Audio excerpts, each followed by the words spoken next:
Olá, amigos inscritos e membros do canal Spook Houses, Casas Assombradas. Tio Spook aqui novamente, num calor danado, tentando beber água, me hidratando porque está quente pra dedéu em São Paulo.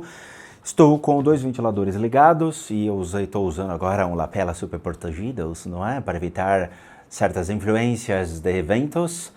Mas vamos lá, segunda-feira é um dia de o quê? Aprendizado, conhecimento, sabedoria.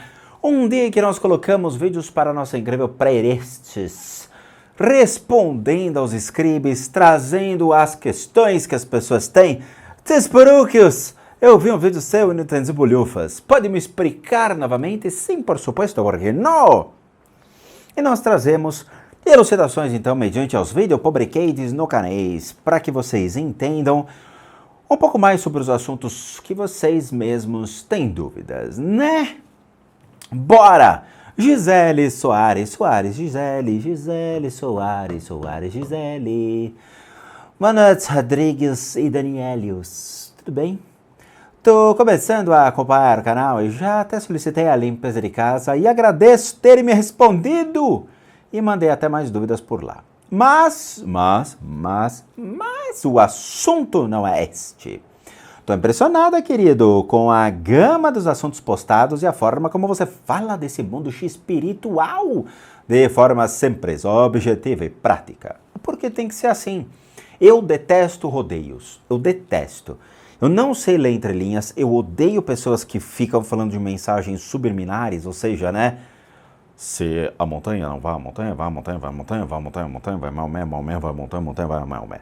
Sabe, você leva um baita tempo para poder entender as coisas e tem gente que fala ainda por meio de parábolas e eu detesto isso. Acho que a gente tem que ser direto nos assuntos. É isso por quê? Por causa disso, tá? Tem que realmente trazer à tona direto a informação.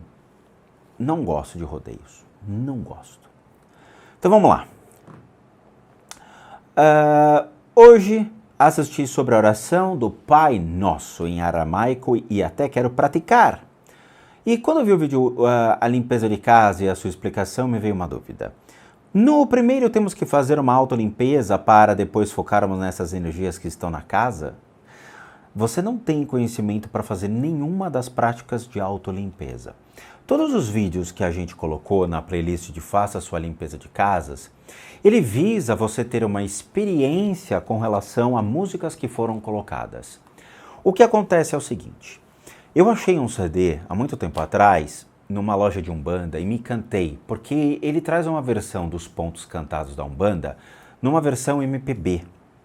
E eu achei incrível aquelas músicas e falei, pô, acho que vale a pena colocar no canal para que as pessoas tenham uma vivência espiritual sobre como realmente a gente consegue ativar uma percepção inicial sobre a espiritualidade. Quando a gente vai em centros, por exemplo, de Umbanda, e esses pontos são cantados, muitas pessoas conseguem se conectar a essas egrégoras e conseguem começar a trazer a imersão e as experiências.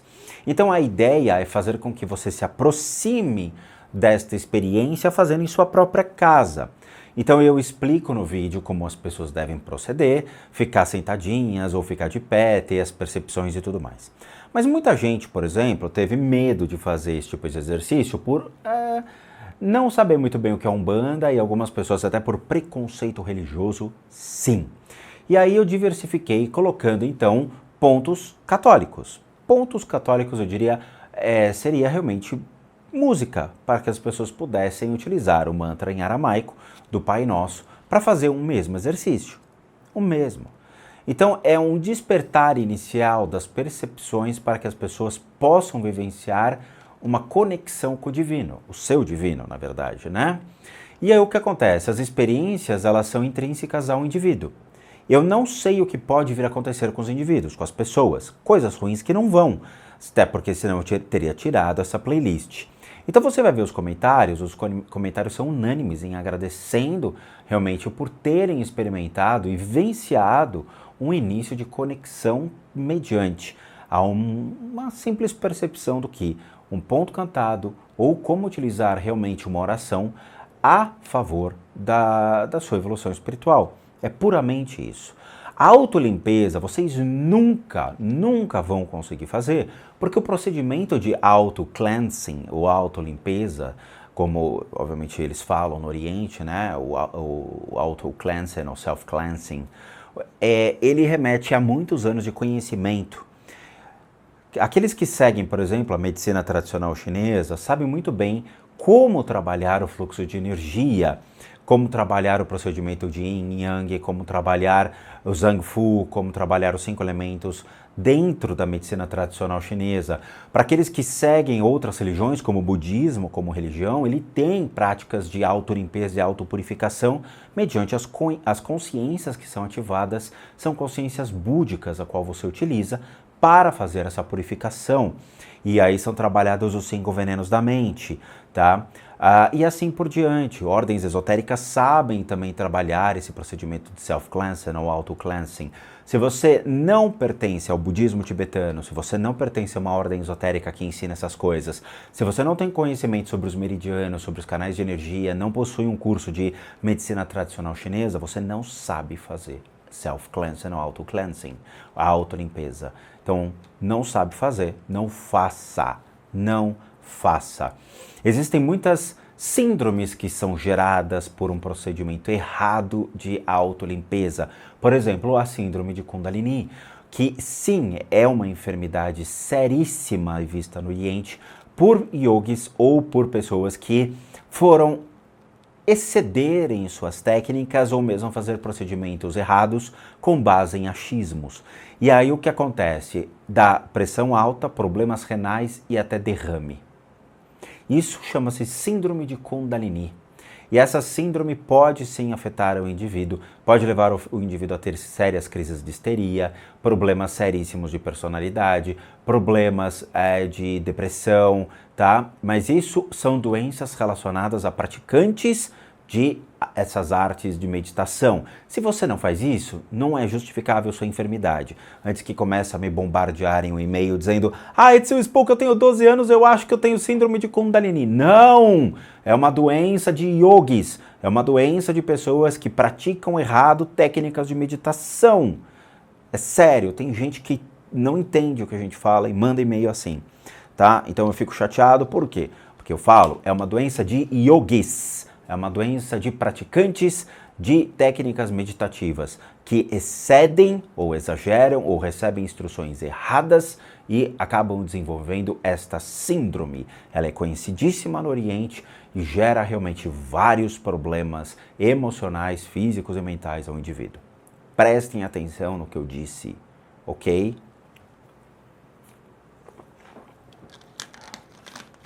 Essas criaturas, eu não sei que criaturas, elas podem ter nascido de nossa energia e daí se manifestam na nossa casa?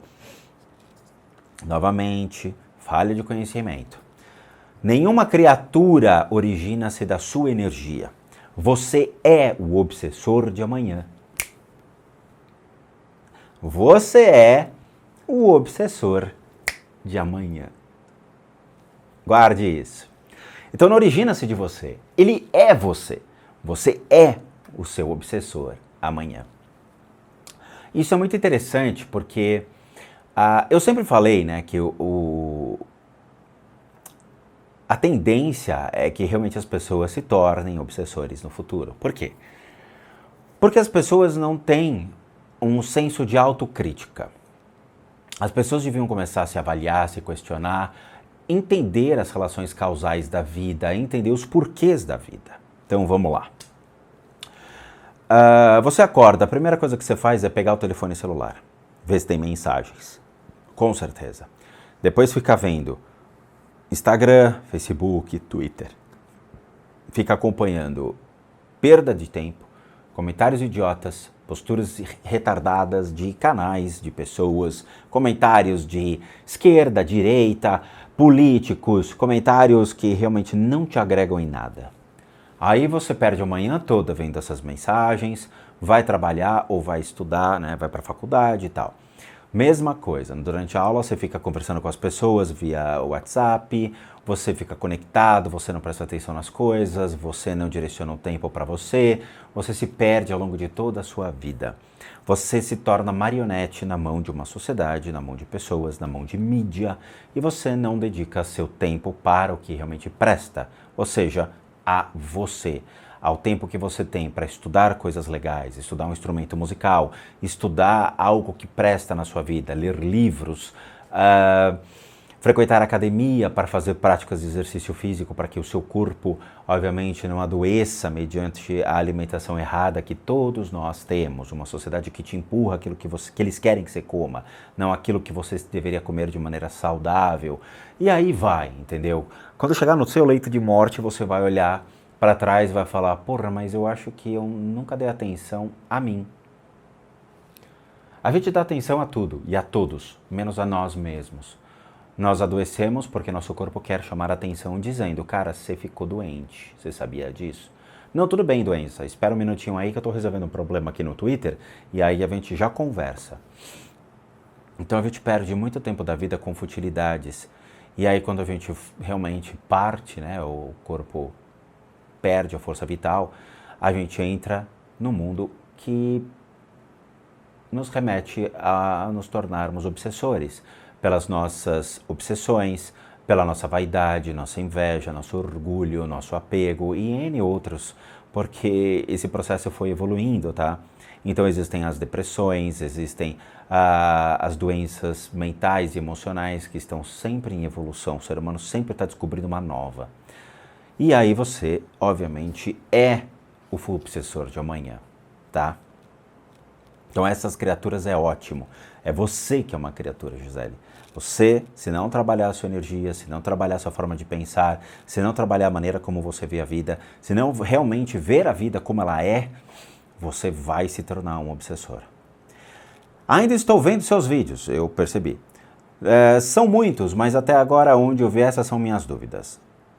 Podcast, comecei hoje. Quero baixar e até indicar para algumas pessoas que creio que vai ajudar muito. Meio difícil, tem pessoas e pessoas. Tentei acompanhar o Pai Nosso e me emocionei muito, em seguida consegui até respirar. Então, emociona, sem dúvida nenhuma. Principalmente quando você fala bem devagar as palavras e você vai vibrando aquele mantra, né, do Abba, Abba. Avundabashmaya, Avundabashmaya, Yekadash Eskemak, Yekadash Eskemak, Teitei Malkutak. E aí vai. Ele é bonito.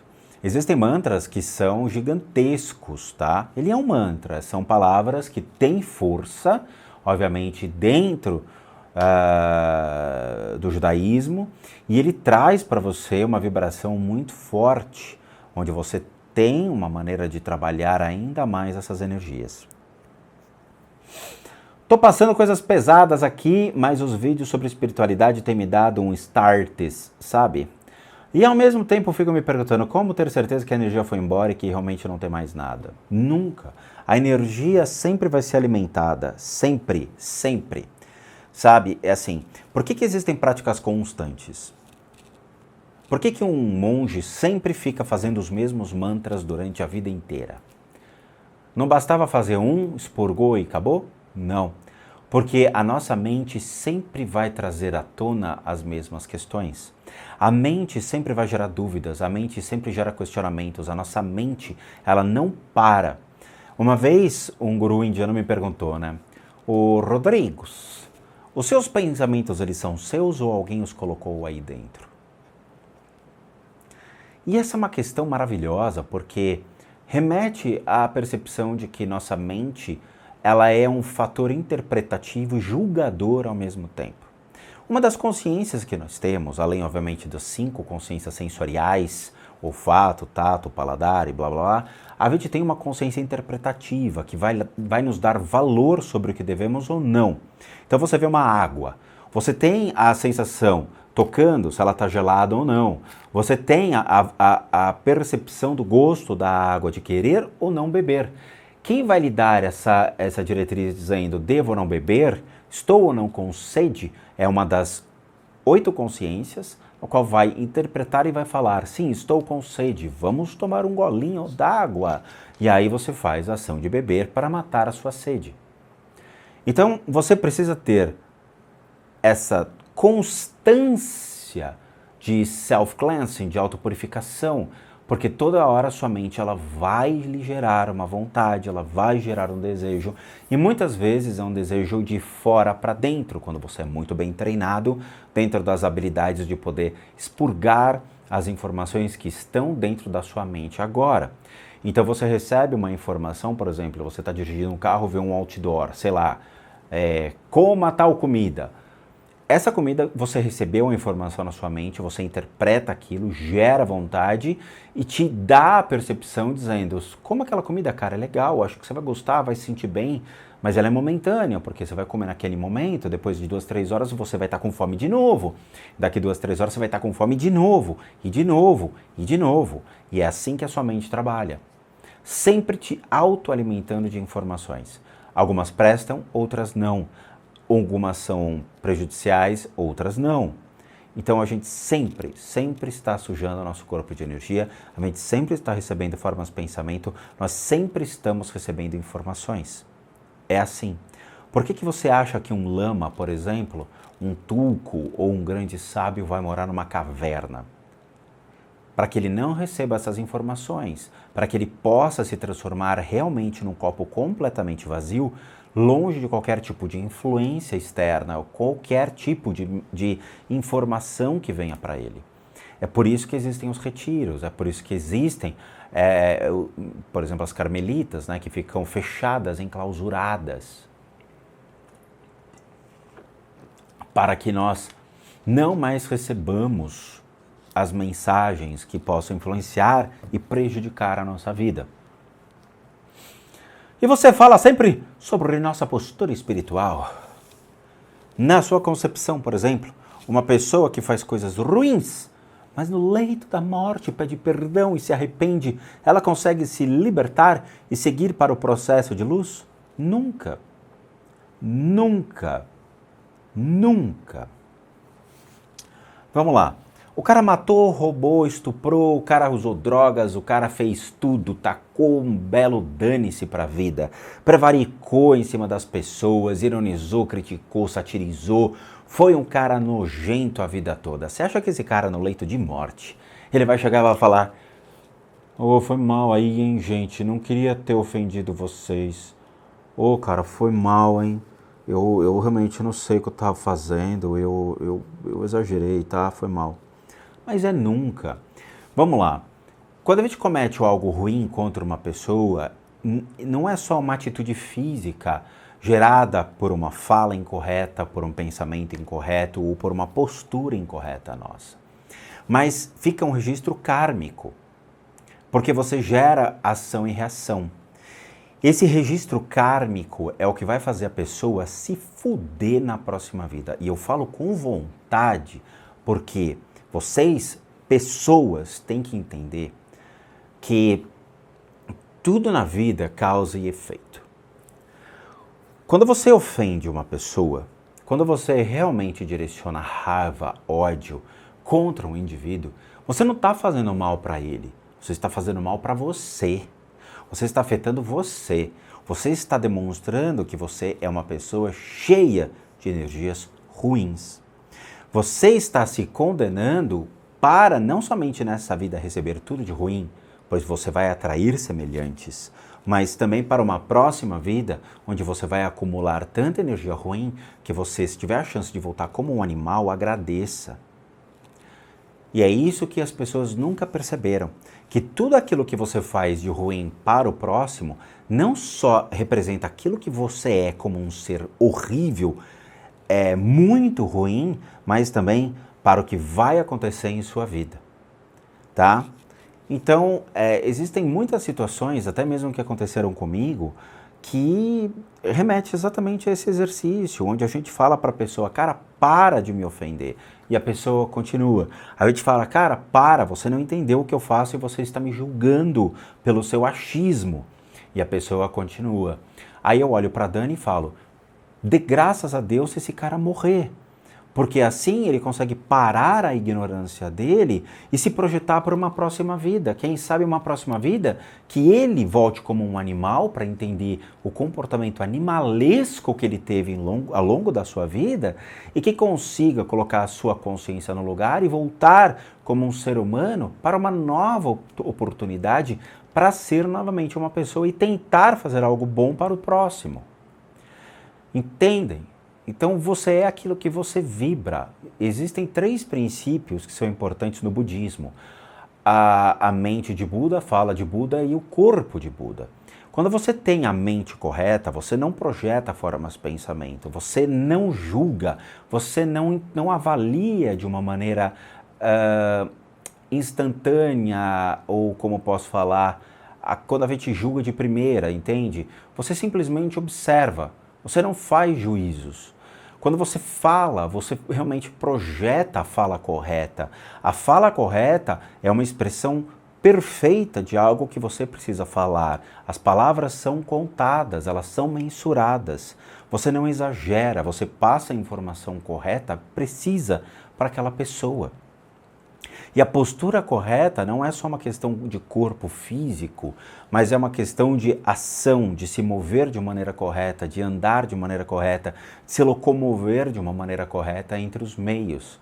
Caso contrário, você está se condenando. Entendem? Esse é um problema. Então não adianta, esse cara, ele se cagou a vida toda, se sujou de meleca a vida toda, ele não vai ter o perdão no leito de morte. Eu não sei de onde as pessoas tiram isso, sabe? É olhar e falar, cara, morre, por favor, porque você já se ferrou a vida inteira. Quem sabe numa próxima vida você realmente venha melhor. Não fale mais, fica quieto, sabe? Eu conheci pessoas que eram ruins e que a morte realmente foi necessária para que essas pessoas pudessem sanar completamente os excessos que ainda estavam por vir em suas vidas. Teve gente na internet que acabou falecendo por causa desses excessos, sabe? Dê graças ao seu Deus que essa pessoa se foi. Ela ainda tem que pagar pelo mal que fez, independentemente se ela se arrependeu da última hora, digamos assim. Não existe arrependimento em última hora. Não existe. Não existe. Essa pessoa tem que ser condicionada a não fazer erros. Sabe, esse discurso hipócrita que as pessoas têm, se até Jesus errou, imagine eu. Cara, você não entendeu nada. Nada. Sabe? É não cometer erros. Não é cometer um erro e depois vir pedir desculpa.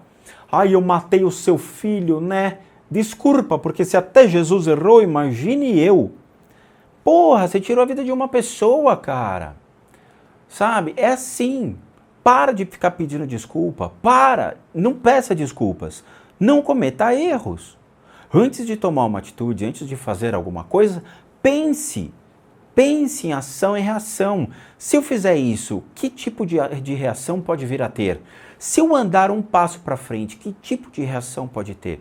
Se eu pegar um carro numa noite chuvosa, numa estrada completamente perigosa, o que pode vir a acontecer? É simples assim. Não sejam de maneira instintiva em achar que você pode fazer qualquer coisa na vida, porque depois alguém vai te perdoar, porque se perdoaram Cristo, também te perdoam. Isso é um pensamento hipócrita. É mais fácil você não cometer os erros. É mais fácil você não fazer. Sabe? Então esse cara, ele vai virar um obsessor. Ele vai virar uma criatura ruim no mundo espiritual. Ele vai se tornar uma coisa muito ruim. E se ele regredir, vai ser o melhor dos mundos. Voltar como um animal. Ou seja, pode voltar até como uma planta, voltar como um verme, voltar como um ser totalmente inferior. Porque ele age de uma maneira errada a sua vida inteira. Sabe? Dê graças que você ainda continua existindo.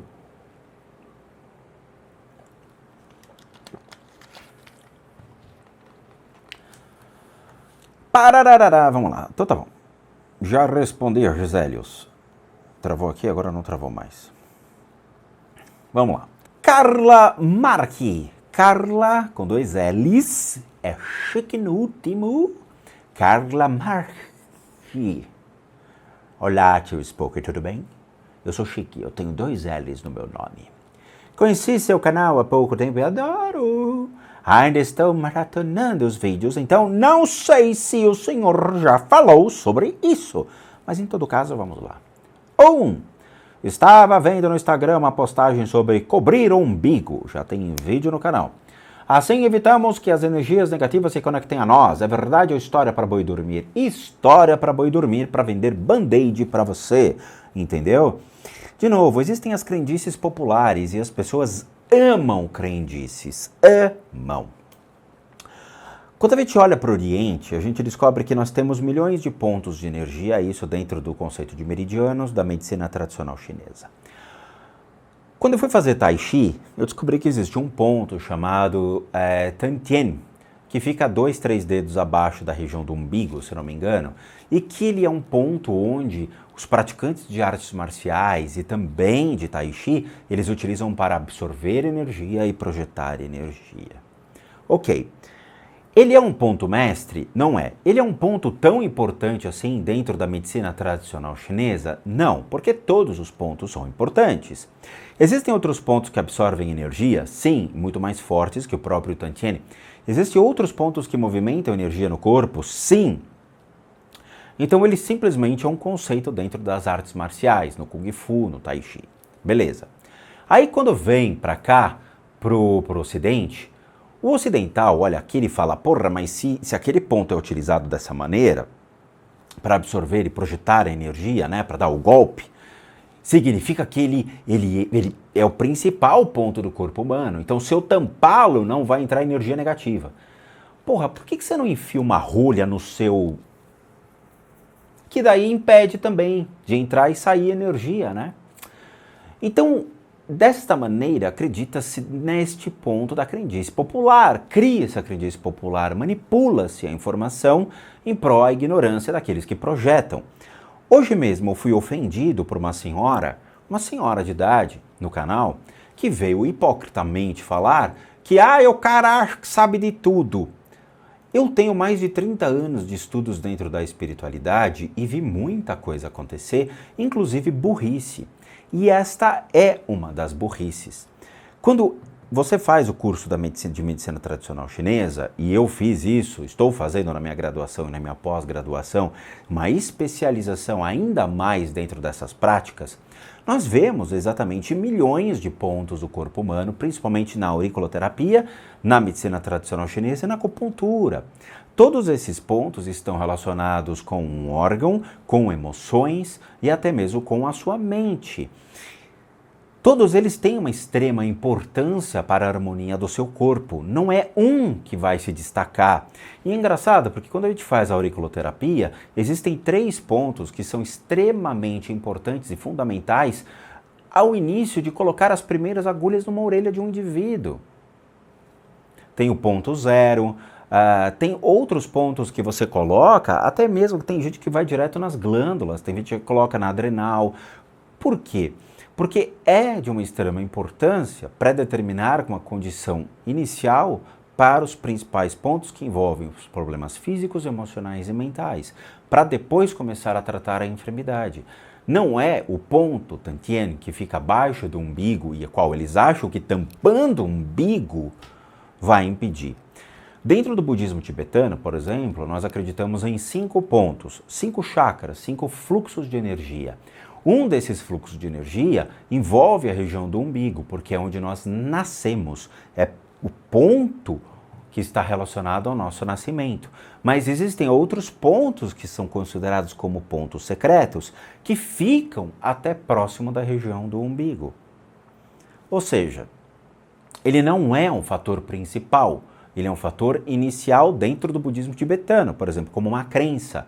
Mas outros são de extrema importância, tanto que o ponto mais importante de fluxo de energia é o ponto de Vairochana. E não é só o de Ratnasambhava, de Amoghasiddhi, não é só de Akshobhya, mas é o de Vairochana. E usado em muitas outras práticas. Então, quando eu falo para as pessoas que eu sei o que eu estou falando, é porque eu peguei informações dentro da medicina tradicional chinesa e de outras religiões, outros pares, outros conceitos para poder avaliar se aquilo realmente só acontece na medicina tradicional chinesa. E não acontece, acontece em outras religiões do Oriente que trazem esse conceito e aqui nós deturpamos, porque o que mais o brasileiro faz é deturpar. O brasileiro pega aquilo que ele não sabe e ele recria, né? Ele recria. Por quê? Porque simplesmente ele quer ter a razão. Outra pergunta, sobre sentir cheiros. O senhor pode explicar melhor sobre isso? Estava vendo um vídeo do cemitério Pet, que tinha o Batatinha, e a mulher relatou que na casa dele sentiu cheiros de fezes. Se o senhor não analisa a particularidades, nossa, mas sempre sinto o cheiro, não analiso, tá? Cheiro de charuto e tudo mais, tal. Primeira coisa que as pessoas têm que entender é o nosso cérebro, ele armazena impressões. Então nós armazenamos impressões de gostos. Se eu falar para você, cara, sente um gosto de um chocolate 60%. Sente um gosto de um chocolate meio amargo. Imagina. Sente o gosto de uma maçã. Sente um cheiro de uma torta. Sente um cheiro de uma pipoca amanteigada de micro-ondas. Você sentiu, né? Porque o seu cérebro ele armazena esse registro. Agora, se eu falar para você, sente o cheiro de cigarro ao seu lado, você vai sentir. Porque o seu cérebro está condicionado a armazenar todas essas percepções. Hoje na academia mesmo, eu estava fazendo bicicleta e tinha um senhor que fumava do meu lado. Por quê? Porque ele fedia a cigarro. Um senhor de idade que fedia a cigarro. E ele estava do meu lado e fiquei durante 40 minutos com aquele senhor do meu lado, transpirando e fedendo a cigarro. E assim, imagina que o meu cérebro ficou sendo bombardeado com aquele maldito cheiro de cigarro. Isso fica registrado. E eventualmente, em alguns momentos, o cheiro de cigarro, como o cheiro de chocolate, o cheiro de pipoca ou o cheiro de uma torta, surgem na sua mente. Por quê? Porque alguma coisa, algum impulso, algum reflexo faz com que isso aconteça. Então, o primeiro caso que eu sempre falo para as pessoas é: pode ser normal sentir cheiros estando sozinho, tá? Primeira coisa, nosso cérebro descarrega isso. Segunda coisa, desconsiderando fatores do seu cérebro, existem outros fatores que estão relacionados ao mundo espiritual. E aí sim entra-se o que eu vou falar a vocês. Dentro dos conceitos budistas, da mesma maneira que nós temos as consciências que trafegam livremente no mundo espiritual sobre a ótica do budismo e não do espiritismo, mas do budismo, certos seres, eles têm sim o registro no seu corpo de energia daquilo que eles faziam ao longo de sua vida. Esse senhor que estava fedendo a cigarro do meu lado e que eventualmente ele deveria fumar já 10, 20, 30 anos, com certeza, porque o cheiro era intrínseco a ele, provavelmente quando ele morrer, o que vai acontecer com o corpo de energia dele? Vai vibrar aquilo que ele era. Você sabe muito bem que pessoas que comem carne em excesso, a pele fede, emana cheiros, a pele tem um cheiro diferente. Aqueles que estudam esses fenômenos de cheiros, né, são empresas de cosmético, dermatologistas, médicos que realmente vão estudar o comportamento das glândulas e dos hormônios, sabem muito bem que um alimento tem influência sobre o cheiro do corpo humano. Pessoas que consomem drogas também têm cheiros no seu corpo físico. Pessoas que bebem, fumam, também têm essa questão de mudança no seu corpo. Então, o corpo, ele tem como registro esses cheiros.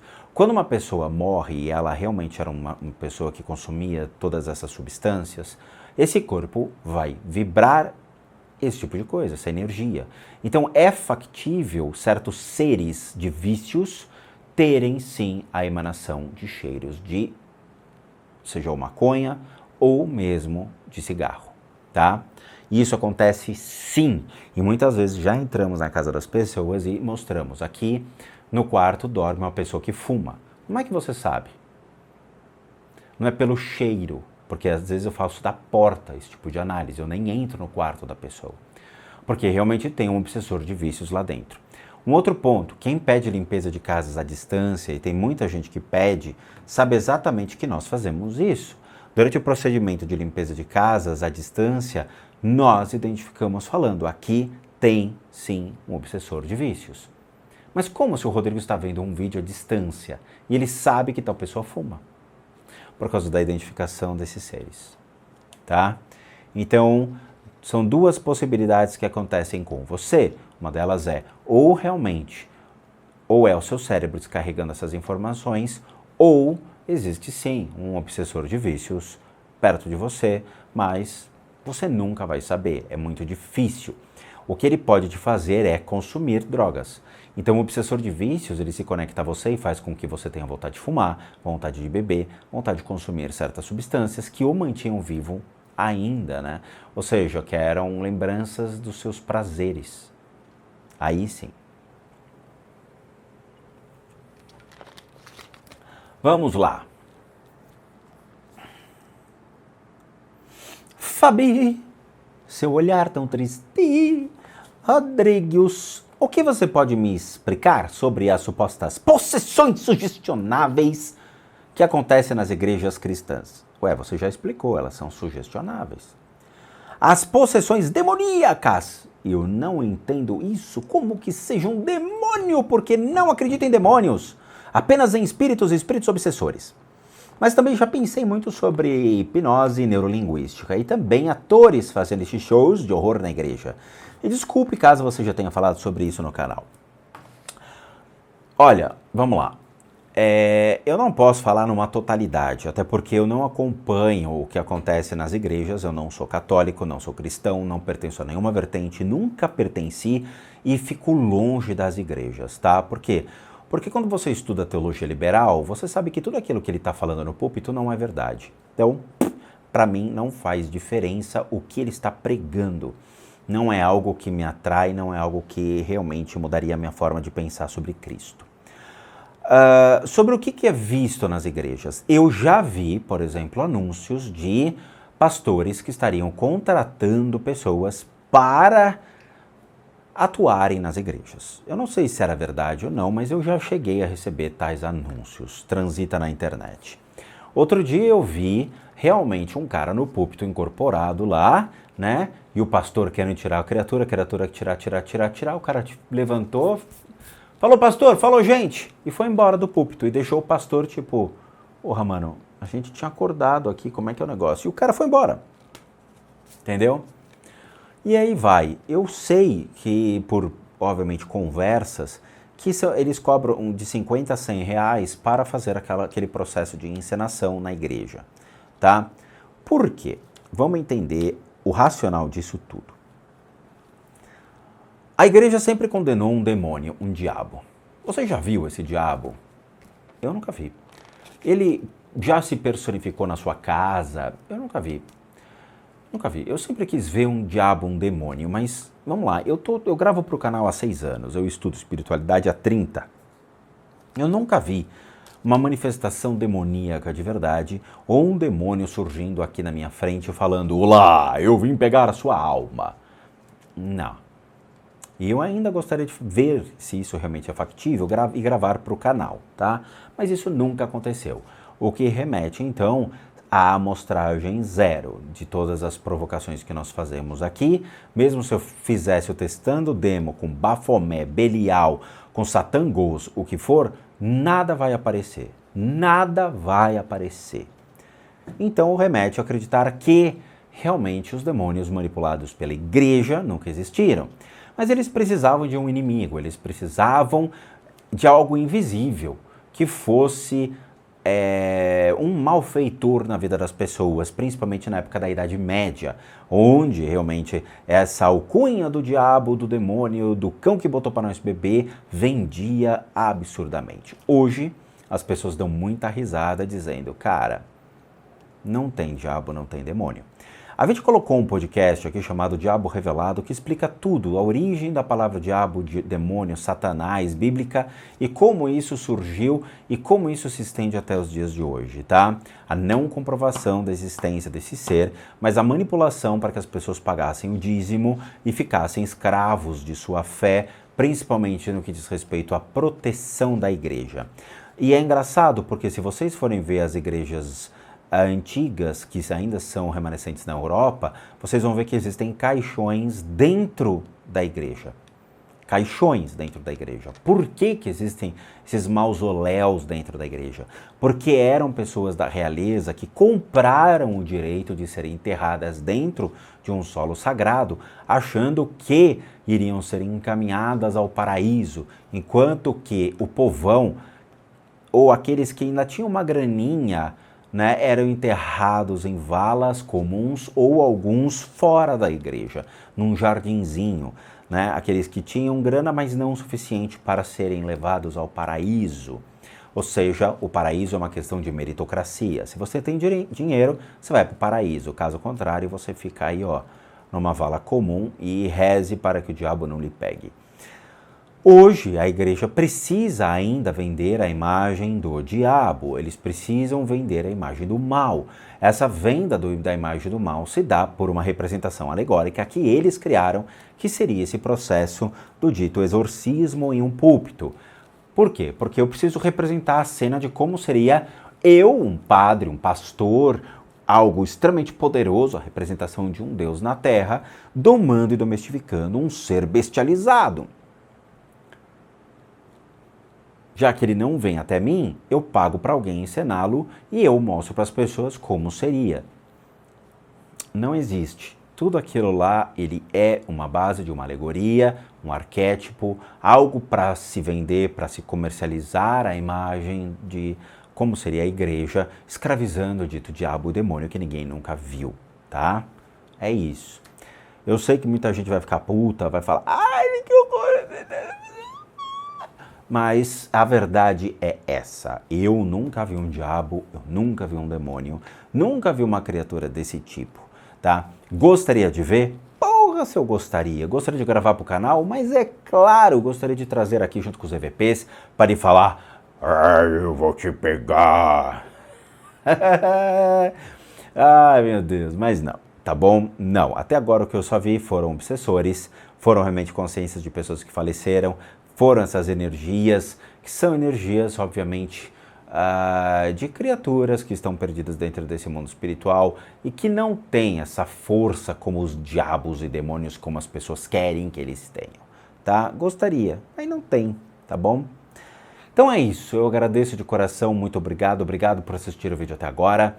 Como recadinhos finais, todo mundo que sabe que eu, Rodrigo, sou um terapeuta, um psicoterapeuta alternativo, sou licenciado nacional e internacionalmente por institutos que me habilitam, me capacitam, para que por meio dessas técnicas alternativas a gente consiga complementar a medicina tradicional, leia-se complementar e não substituir, para tratamentos físicos, emocionais, mentais, bem como as limpezas de casa e as análises de casa.